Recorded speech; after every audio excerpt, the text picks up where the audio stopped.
Mesdames, Messieurs, bonjour.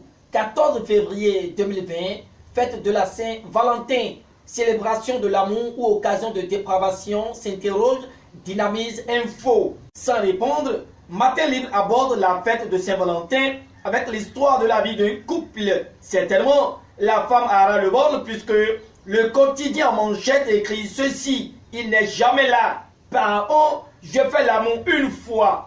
Voilà les fissures et les cicatrices d'une femme au foyer au cœur brisé. La conclusion qui en découle selon GS Communication est que cette dernière paie un prix ou peut-être n'a pas eu la chance de rencontrer l'homme de sa vie, mais a peur de quitter celui qui lui offre peu d'amour. Quel paradoxe! Mais n'oublions pas que le cœur a ses raisons que la raison même ignore.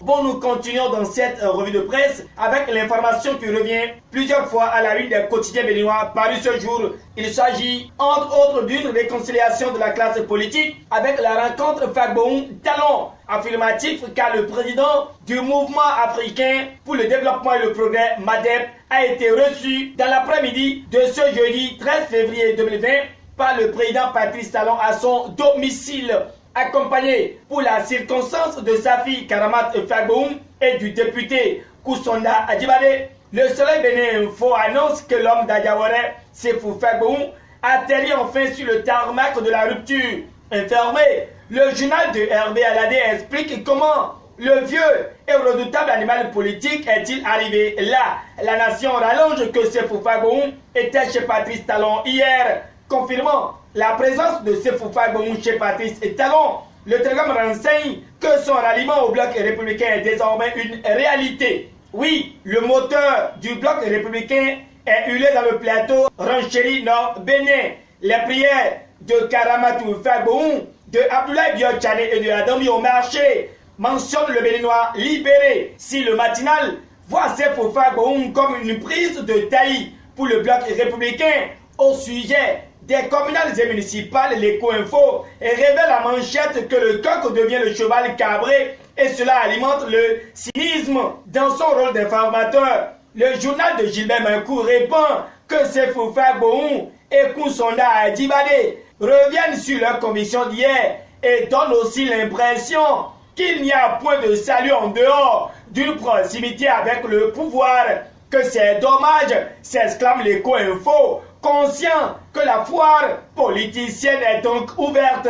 L'auteur de l'article voit que les élections communales et municipales du 17 mai prochain font renaître les vieux démons de la politique nationale, car il ne se passe plus de jours sans que l'on annonce des démissions et adhésions pour raison d'éviction de tel ou tel parti politique. Une manière qui prouve que des partis ont d'ores et déjà retourné leur veste.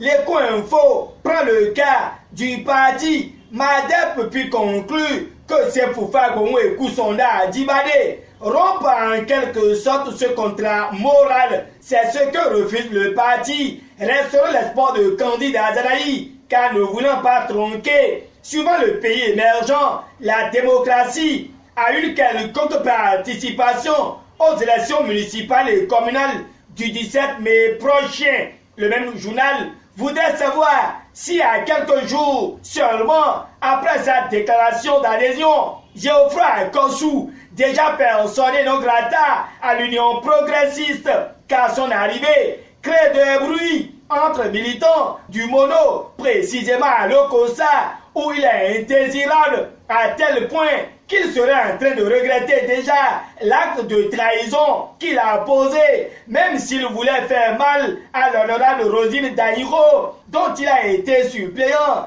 lors des élections législatives d'avril 2019, toujours avec le pays émergent. Et il est mis à nu que la bataille pour la conquête de la mairie de Khoyogbe fait rage entre l'Union progressiste et le bloc républicain. Le confrère précise qu'il y a incertitude autour de la candidature du maire syriaque Domingo. C'est avec le regard d'un jeune de l'Union progressiste sur la municipale à Porto-Novo que le potentiel rallie les journaux. À en croire le journal de Adrien Atipato, Émeric Joël Alabé livre ses ambitions. Ce qui intéresse le matinal, c'est la réforme du système partisan et le défi d'une génération présente le vrai visage de l'opposition béninoise, déjà aux abois de son propre fait. Après les législatives d'avril 2019, elle risque de ne pas participer aux élections communales et municipales du 17 mai, car elle a ouvert tardivement les yeux s'agissant de la mise en application des lois issues de la réforme du système partisan. Dans son analyse, le matinal rapporte que le ver dans le fruit est la fin des partis tels Force Cori.Bénin émergent et le parti restera l'espoir de candidat Azanaï. L'espoir est imminent. Pendant ce temps, Dynamise Info aborde les exigences de 10% contenues dans le code électoral et écrit sans donner l'impression de devancer les faits. L'application de cette disposition du code électoral pourrait s'avérer suicidaire pour plusieurs partis politiques en lice, signalant qu'elles seront en nombre réduit. Ces formations politiques, au soir du 17 mai, à arracher des sièges dans les communes du fait de l'observance de cette mesure. Le journal de Parfait Bocor présage, au regard des réalités, que moins de 5 partis politiques se feront représenter dans les conseils communaux et municipaux. Les deux blocs ajoutés au Force Cori.Bénin émergent sont les creusets représentatifs sur l'ensemble du territoire, révèle Dynamise Info, sachant qu'aucun autre n'a visiblement la chance de se faire concrétiser son rêve. Ils alertent ainsi sur le piège des 10% et scandent, selon les détails, que tout parti ne se sentant en mesure de remplir cette condition gagnerait à ne pas s'allier pour afficher de piètres résultats, rapporte Dynamise Info. Rassurant de ce qui précède, le mouvement pour la libération du peuple MLP de Sabi Sirac Rogoné, après l'obtention de son récépissé, est engagé d'après Matin Libre pour les communales. Une sortie biaisée du MLP, nous apprend le Béninois libéré, avec à la une le blabla de Korogoné et sa clique. Le même quotidien fait savoir qu'il y a audience à la Cour constitutionnelle et retrouve le cos-lépi chez Djokbenou. Témoin quotidien le meilleur certifie que Jérémy Adomaou et ses pairs ont échangé avec le président Joseph Djokbenou. 30 ans après, que reste-t-il du modèle démocratique béninois, s'interroge Point Média, avant de révéler que c'est une préoccupation au centre des débats à Paris, où plusieurs acteurs politiques, tels le docteur Célestin Alexis Agbessi, Valentin Dianoté Gossou et Honoré Lokosa, ont tour à tour donné leur point de vue, propagent le canard pour la promotion et le développement du football béninois. Vitalor honore sa promesse de 350 millions de sponsoring à la Fédération béninoise de football. La Société des huileries du Bénin et son huile sans cholestérol, plus que jamais résolu à accompagner les clubs de Ligue 1 et Ligue 2.